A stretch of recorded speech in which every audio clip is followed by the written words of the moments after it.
Got him. We're good. Jesus.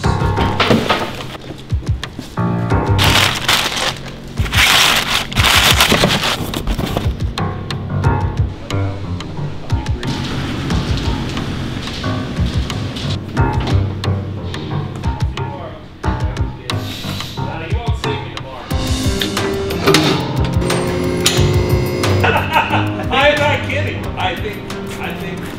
Look at the dust behind it. It's flat. Yeah. No, it's OEM, the original.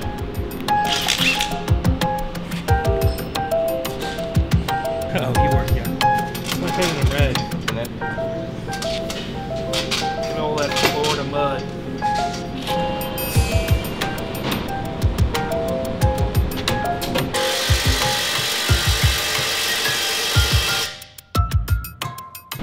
Ew.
Pretty clean, other than the bottom.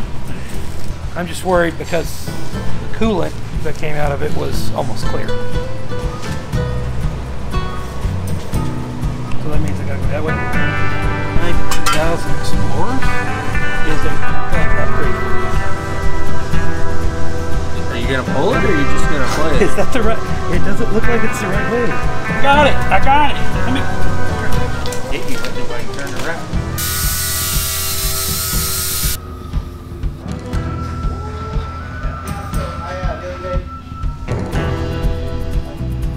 Oh yeah? Yeah.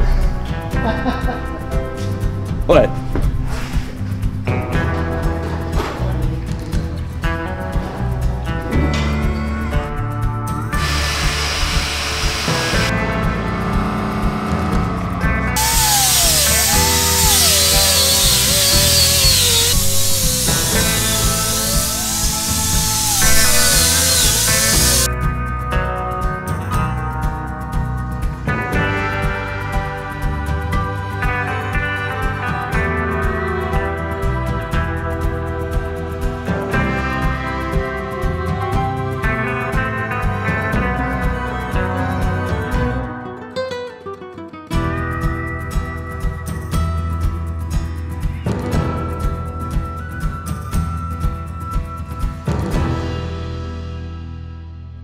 Okay guys, we just finished up this killer little LJ. I wouldn't consider it a restoration per se, but we did go through it top to bottom, front to back, and addressed everything that it needed, down to the smallest of small things to the biggest of big things. We started off with throwing some OA corner armor at it. Had a little ding on the rear right corner that we wanted to cover up, so we threw some corner armor at it. The hardtop had a crack in the rear, so we went with a Bulldog hardtop here. And if you have not seen one of these hardtops, the quality is top notch, and this is, to me, is the coolest thing about it. It's got wing windows. Not only does it open this way, but they also open this way. So anyway, I think it's pretty awesome. Option if you want to upgrade your hardtop. Got new tires, front and rear bumpers. I think the rear bumper it already had. We just had it repowder coated, and then we put a higher quality front bumper and Warren winch on it. New body mounts all the way around, new suspension all the way around. It got everything on the underside cleaned. It got new gears in it. We just went back with factory gears, but we did put new gears in it. The other ones had better days. This came from Florida. It had a lot of sand and mud in a lot of places that it done a lot of damage over the years. We went top to bottom, front to back on this thing. We thought we were all done with it, and it had an oil leak that we just could not get rid of. It wasn't a bad oil leak, but it was just enough to be an annoyance. First we thought maybe the rear main seal was leaking, so we'd already replaced it, but we thought, well, we'll go ahead and replace it again. That didn't fix it. Upon further investigation, we found that the crank had a little defect in it right there at the seal, and come to find out it's a pretty common thing that these were known for getting sand and stuff up in the bell housing of the transmission and getting into that seal and basically wearing into the crank enough to where you never get a good seal. So the only fix was to put an engine in it.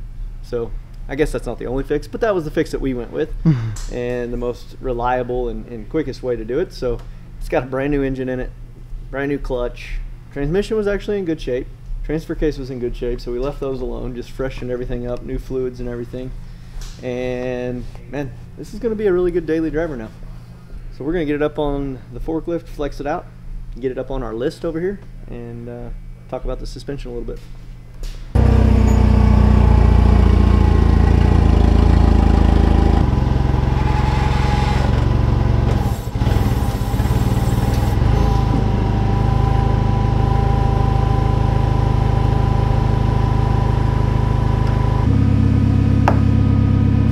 That's about all you get. Oh wow, it's so high.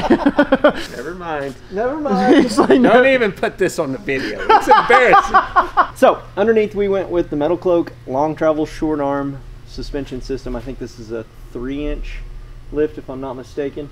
It does replace all 8 arms, so makes for great adjustability. We can really get everything dialed in real nice and good, and this thing will drive amazing. Adam's drive shafts front and rear, pretty much it underneath. Everything's pretty much stock. It did get new body mounts. It's just really clean. It's driver. just a clean daily. Yep. Yep. You could take it off road if you really wanted to. It would need a little bit more modification to flex a little bit better, but for what Ron's going to do with it, it's going to be perfect for him. So yeah, and I'm sure it'll be back soon to get more things done to it. More flex. More flex. The malls he goes to, the curbs are pretty tall, so he may have to go a little more flex to get over those curbs, but yeah. Rubicon, I mean, are these locked front and rear? Yeah. Yeah? Yeah, the Rubicons have lockers front and rear. They're a little bit different than like the JK lockers. They're an air electric actuated locker. They did have some compressor issues in the day. So this one had one compressor that wasn't working, and we've got a little trick though to replacing those. You can't get them anymore from Jeep, but we got a place. So if you need one, hit us up. I'm not gonna give all my secrets away. Go to the internet, you'll find it. I think they're Hyundai or something. The paint's not perfect, but that's okay. It's a 20-plus-year-old Jeep. Of course, Warren winch, factory 55 flat link, metal cloak front bumper, new headlights. We put new headlights in it. It's one of like 500, I think. Like made. 220, one of 220. Oh, one of 220. That's right. Yeah. Being a Rubicon with the 6-speed in this color. Yeah. Kind of a rarity. Anyway. All right, guys. So that's the build on the LJ. Now Aaron's gonna go and drive it to wherever he drives and flex it out on some mall curbs. So until next time, make sure to like, subscribe, hit the notification bell so you know when we post that new content. We'll see you guys out there.